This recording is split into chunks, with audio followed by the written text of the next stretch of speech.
자, 여러분, 이제는 정말 큰일이 난 것 같습니다. 애초에도 큰일인데 여기서 더 불이 질러질 거란 생각을 제가 안 했거든요. 근데 이걸 해내네? 라는 게 오늘의 테마의 주요 내용입니다. 자, 일단 상황 정리부터 할게요. 지금까지 타임라인 모르시는 분들 있을 수 있으니까. 일단 이게 전체적으로 봤을 때 그냥 많은 분들이 이삭이 개땡깡을 부리고 있다 이렇게만 알고 계시다가 이게 약간의 반전이 있었던 내용이 뭐가 있었냐면 이삭의 첫 번째 폭로 내용이 있었어요. 온스테인, 구단은 나의 불만을 방관했으며 약속을 어겼다. 이게 이삭의 내용이거든요. 이삭이 말한 내용. 구단은 나의 불만을 방관했으며 이게 불만이 1년 전부터 있었다고 하니까 1년 동안 방관을 했다는 내용이겠죠. 여기에 약속을 어겼다. 다시는 뉴캐슬을 위해서 뛰지 않을 것. 이게 진짜 센 멘트고. 구단 관계자.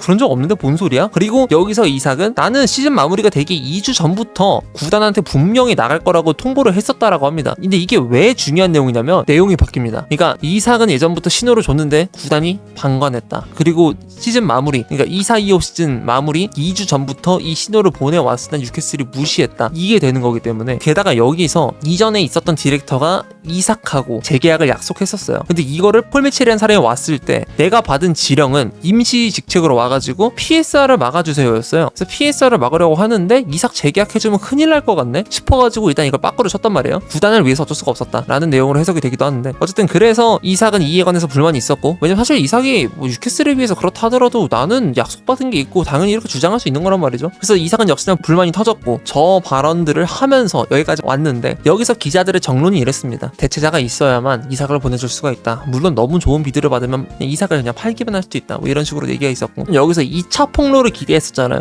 야, 이 개재밌겠다. 이거 분명 2차 나온다. 이 생각을 그때 방송에서도 말을 많이 했어요. 왜냐면은 말이 다르잖아. 이거 분명 여론들은 말이 다른 이상한 괴리감에 굉장히 많은 추측들을 할 거고 편이 갈라질 거고요. 뉴캐슬 팬 안에서도 PL 팬덤에서도 뉴캐슬에 관한 해석, 이삭에 관한 해석, 이게 반반이 계속 갈리게 되면서 더욱더 이 갈등은 심화될 거란 말이에요. 여론 플레이 면에서도. 그래서 이건 분명 2차 폭로가 있을 거라고 생각을 했는데 오늘 나왔고요. 1차 폭로, 지금 방금 말씀드린 내용을 다 알고 있잖아요. 이삭 진짜 미친 새끼 같다 이렇게 말을 했어요. 이게 진짜 말이 안 되는 게 점점 하는 꼬라지가, 이게 정말 리버풀 팬 입장에서 봤을 때도 이삭을 사하고 싶은 그 욕망은 알겠지만 하는 짓거리가 진짜 결코 좋게 보일 수가 없거든요. 여기서 어떤 문구가 너무 셌다고 생각을 했냐면 다시는 뉴캐슬을 위해서 뛰지 않을 것. 제가 태업을 하는데 다시는 어느 팀을 위해서 뛰지 않을 것이라고 얘기를 하고 나서 좋게 뭔가 그냥 일이 흐지부지 되는 케이스 못 봤던 것 같거든요. 이 말을 한다고? 대체 뭘 믿고? 일단 계약이 묶여 있잖아요. 3년이나. 게다가 저는 제가 알기로는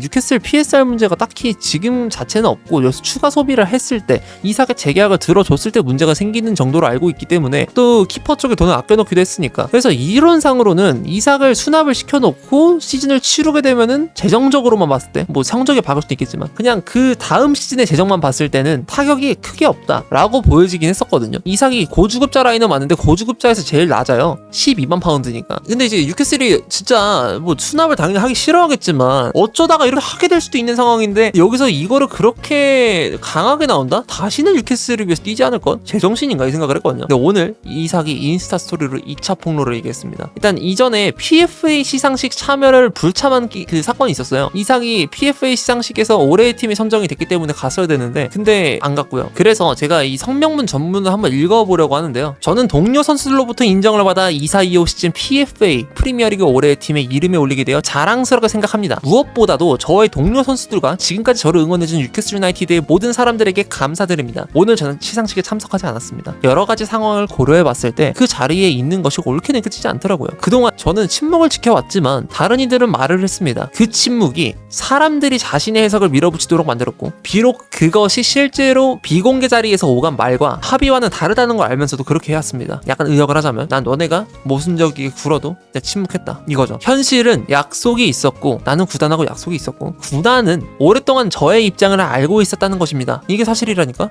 약간 이런 식으로 주장하고 있죠. 그런데 지금 와서 마치 이 문제가 이제 막 드러난 것처럼, 너네가 그동안 방관했고 이제 와서 드러난 것처럼 연기하지 마 이 말이잖아요. 사실을 호도하는 것이다. 명확하게 결말을 내지 않고 일시적으로 감추거나 흐지부지 덮어버리는 것을 비유적으로 이르는 말이래요. 그런 걸 지금 뉴캐슬이 하고 있다 라고 말을 하는 거죠. 약속이 깨지고 신뢰가 무너졌을 때 관계는 더 이상 지속될 수 없습니다. 근데 이게 약간 이삭은 지금 여기서 그래서 뒤에서 말하기로는 그것이 지금 제가 처한 상황이며 변화가 필요한 이유이기도 하다. 그리고 그 변화는 나뿐만이 아니라 모두에게 최선의 이익이 될 거다 라고 해서 모두를 위해서, 공적인 이익을 위해서, 그래서 약속이 깨지고 신뢰가 무너졌을 때 관계는 더 이상 지속될 수 없다는 말을 한 건데, 그 모 유튜버 중에서 제가 말씀드리기 어렵긴 하지만 자신이 예전에 올바르게 대중들에게 영상을 찍으면서 했던 말들이 부메랑으로 다가와가지고 본인이 그걸 역으로 어기고 있다라는 식으로 디스를 많이 당했던 유명인이 있었거든요. 이삭이 약간 그게 될 수도 있지 않나 라는 생각을. 저 말이요, 약속이 깨지고 신뢰가 무너졌을 때 관계는 더 이상 지속될 수가 없다? 이게 만약에 뉴캐슬의 입장에 맞잖아요? 이삭이 구라치는 거고? 이러면은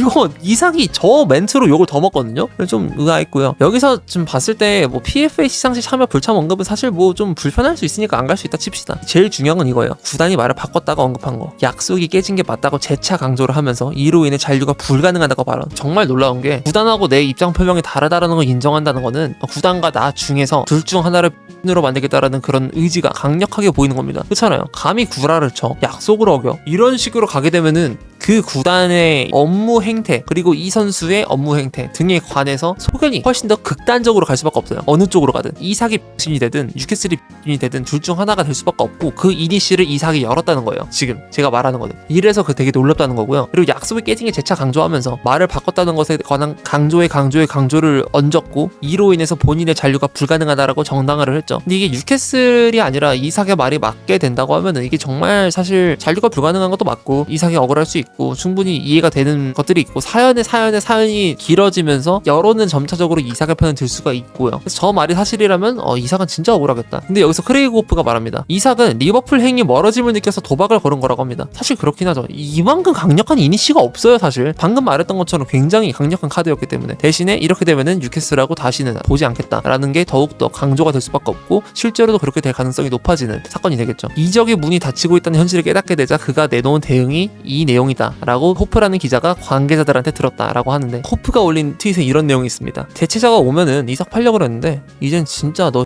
절대 못 나가, 이런 뉘앙스로 하고 있대요. 진짜 수납 엔딩. 와우, 진짜 상황 재밌어집니다. 근데 뉴캐슬 선명문이 떴어요, 알렉산더 이삭에 관해서. 이건 제가 축약만 해드릴게요. 사실 너무 공식적인 입장이라서 되게 무거운 말투로만 진부하게 말을 할 게 뻔해서 일단 핵심만 말해보자면, 올여름 이삭이 뉴캐슬을 떠날 수 있다라는 그 어떠한 약속을 저희 구단으로부터 받은 적은 단 한 번도 없음을 분명히 밝힙니다 라고 공식 표명이 떴어요. 여기서 좀 되게 뉴캐슬이 참 안타까운 거는, 이삭은 여전히 우리의 가족이고 함께할 준비만 되면 환영받을 것, 너만 오면 고 용서 가능, 이거잖아요. 물론 아직까지는 어디가 정확하게 맞는지는 확답은 할 수가 없어서 이삭이 등신이 되든 구단이 등신이 되든 둘 중 하나가 등신이 되는 건 확실하긴 한데, 어쨌든 구단의 뉘앙스가 참 뭔가 막 수납시킨다, 2군에 가둬두겠다 이런 뉘앙스도 아니고, 아직까지 이삭에 관한 정 그리고 서로가 확실하게 필요하다라는 걸 강조하면서 뭔가 이 증오를 흡수하려고 하는 그런 움직임이 보이죠. 이 타임라인들을 보고 나서 뉴캐슬에 좀 더 감정적인 동요가 되는 것 같아요. 저는 개인적으로. 저는 어쩔 수가 없는 것 같습니다. 왜냐면 지금 이삭의 이 태업은 선을 부숴버렸다라는 그런 코멘트가 나올 수도 있을 정도라서. 그리고 제임스 피어스 이삭에 관해서 또 코멘트를 남겼죠. 리버풀 전문 1티어 대장 기자. 뉴캐슬 측은 이삭 매각 조건이 충족될 것으로 전혀 예상하지 않는다 라고 밝혔다고 합니다. 그러니까 리버풀 너네 돈 못 내잖아. 이만큼 1억 5천만 파운드 안 낼 거잖아. 이거예요. 크레이그 호프 위사만 사고 이사랑 고든 이렇게 두 명의 공격수로 스트라이커 슬롯을 채울 가능성도 있다. 이건 제가 전에 말씀드렸던 내용이죠. 수납 엔딩부터 시작해서 이런 식으로. 근데 이런 식으로 말을 했다가 욕을 개 많이 먹었는데, 어쨌든 실제로 이게 현실화가 될 수 있다는 옵션이라는 거를, 이렇기 때문에 가설을 제기하는 게 재밌다라는 거를 말씀드리는 겁니다. 제 말이 맞다라는 게 아니라요. 이런 식으로 망상 노트 펼쳐보다 보면은 이게 현실화 됐을 때 재밌기도 하고, 그리고 약간 개인적으로는 망상 노트 펼치면서 사고의 회로가 좀 넓어진다라는 느낌을 받기도 해서 하는 것도 있어서 긍정적으로 봐주셨으면 해요. 그리고 현재 브렌트포드가 안 팔겠다고 땡깡을 부리고 있어요. 위사는 브렌트포드가 대체 선수를 영입하면 자신이 뉴캐슬로 갈 수 있다라고 기대하고 있었는데, 하지만 소식통에 따르면 브렌트포드는 여전히 위사의 이적을 허용하는데 주저하고 있다고 합니다. 원래는 신사협정으로 2,600만 파운드였어요. 그래서 뉴캐슬이 제안을 3,000만 파운드로 했습니다. 왜냐면 신사협정에 안 판다라는 브렌트포드의 땡깡이 나왔기 때문에. 근데 브렌트포드가 4,000만 파운드 이상으로 원래는 요구가를 책정을 했었는데, 근데 다시 브렌트포드가 5,000만 파운드로 달라고 땡깡을 부리고 있어요. 이로 인해서 위사랑 브렌트포드 간의 갈등은 격화가 되고 있다고 하고요. 위사는 클럽에서 뛰거나 훈련하는 모든 사진을 공식 인스타그램에서 삭제했다고 합니다. 위사는 확실하게 신사협정을 받았고 브렌트포드가 땡깡을 부리는 거기 때문에 이 사건하고는 좀 달라요. 확실히 달라요. 솔직히 위사가 많이 억울하긴 하겠죠. 그래서 키스다운이가 뉴캐슬의 대장 기자가 또 이런 말을 남깁니다. 내 이해로는 위사는 브렌트포드에서 다시는 뛰지 않을 것 같다. 그리고 뉴캐슬의 선수가 될 거다 여부가 아니라 시점의 문제고 24시간에서 48시간 내로 이 제한은 이 딜은 성사가 될 거라고 합니다. 그리고 사실 또 위사가 오게 되면은 이삭이 나가지 않겠냐라고 말씀하시는 분들이 있는데 그 확률이 0이라고 말은 못하지만 0에 수렴하다라고 제가 말씀드릴 수는 있을 것 같아요. 실제로 이삭하고 위사를 같이 보유하는 게 애초에 뉴캐슬의 계획이었기 때문에 근데 여기서 위사가 온다 그래서 이 상황에서 이삭이 나간다? 이건 말이 안 돼. 이 좀 이상하잖아요. 본인들이 반등신이 된 채로 시즌을 시작하겠다라는 거를 인정하는 꼴인데 이게 솔직히 이삭에 관해서는 뉴캐슬이 이런 식으로 처리하는 걸 전혀 원치 않을 거라서 그래서 연관성은 크게 없어 보이고 위사 플러스 알파 다른 스트라이커 옵션 대체자가 왔을 때는 가능성이 있을 수 있는데 이게 어제까지 정론이었잖아요. 대체자가 오면은 판다라는 식으로. 근데 지금 보면은 안 판다. 공식 성명에도 사실 판매에 관한 내용은 없고요. 다시 뉴캐슬을 위해서 뛰기만 한다면 즉 잔류를 해서 이 팀에서 뛰어라 라는 식의 코멘트가 담겨있잖아요. 그래서 일단은 웬만해서는 이삭은 현 상황으로 봤을 땐 못 나갑니다. 저는 이거 원래 잔류 60 이적 40 봤는데요, 잔류 70 이적 30에서 잔류 75 이적 25 봅니다. 더 벌어질 수 있다고 보고요. 점차적으로 잔류 확률이 올라가고 있다라는 거를 인정했던 게 제 발언이었는데 근데 이게 가속이 되고 있는 것 같습니다. 잔류의 확률이 올라가는 게 가속이 되고 있는 것 같아요. 일단 너무 무거운 얘기를 했고 가볍게 딱 한 건만 짚고 넘어가겠습니다. 키스다운이 뉴캐슬 대장 기자 입스위치가 루이스 마일리 임대 접근에 관해서 거절을 했다고 합니다. 에디 하우는 마일리를 매우 중요한 선수로 보고 있다고 하는데요. 에디 하우가 마일리를 중요한 선수로 보는 이유는 첫 번째로는 당연히 챔피언스리그 나갈 때 팀 그로운하고 홈 그로운 옵션이 있으면 당연히 좋은데 얘가 없으면 뭐 어떡하라고 약간 이런 식으로 갈 수가 있는 거고 그리고 두 번째로는 사실 임대를 굳이 보낼 필요가 없어요. 뉴캐슬이 3선이 그렇게 많지가 않은데 마일리가 3선에서 괜찮게 적응을 하고 있거든요. 근데 여기서 마일리를 3선 가능 옵션인데 보내버린다? 그러면은 시즌 또 망하겠다는 소리랑 마찬가지라서 그래서 당연히 거절을 하게 된 거고 마일리는 앞으로 약간 백승호랑 비유하는 게 맞나 모르겠는데 백승호 선수가 사실 3선 볼란치 라인으로 들어가기에는 조금 뭔가 아쉽잖아요. 그래서 원볼란치 체제에서 그 위에 박스투박스 미드필더로 뛰면 좀 어울리는 마일리랑 포지션이 좀 비슷한데 그래서 마일리는 박스투박스 쪽으로 가다가 3선으로 바뀌는 백승호가 약간은 조금 실패했다라고 보여지는 그 변화를 가져가려고 하는 것 같아요. 근데 본인의 키가 이번에 원래 185였다가 한 191까지 큰 것 같거든요. 그래서 무릎 부상이 많아진 것 같고 그 성장하는 과정에 있어서 성전판 무리 가능 다들 아시죠? 그 중고등학생 때 유독 빨리 크는 애들 보면은 무릎에 문제 생기는 거. 근데 얘가 축구 선수잖아요. 일반인도 그렇게 무릎에 무리가 가는 경우가 있는데 얘는 오죽하겠냐고. 그래서 부상이 많았던 것 같은데 이제는 본인의 스타일 변화도 필요하다 보니까 윗선보다는 아랫선에서 활동해보는 걸 한번 구상을 해보려는 것 같아요. 프레임이 좋아졌으니까. 그래서 앞으로 마일리의 스타일 변화도 한번 기대를 해보면 좋을 것 같습니다.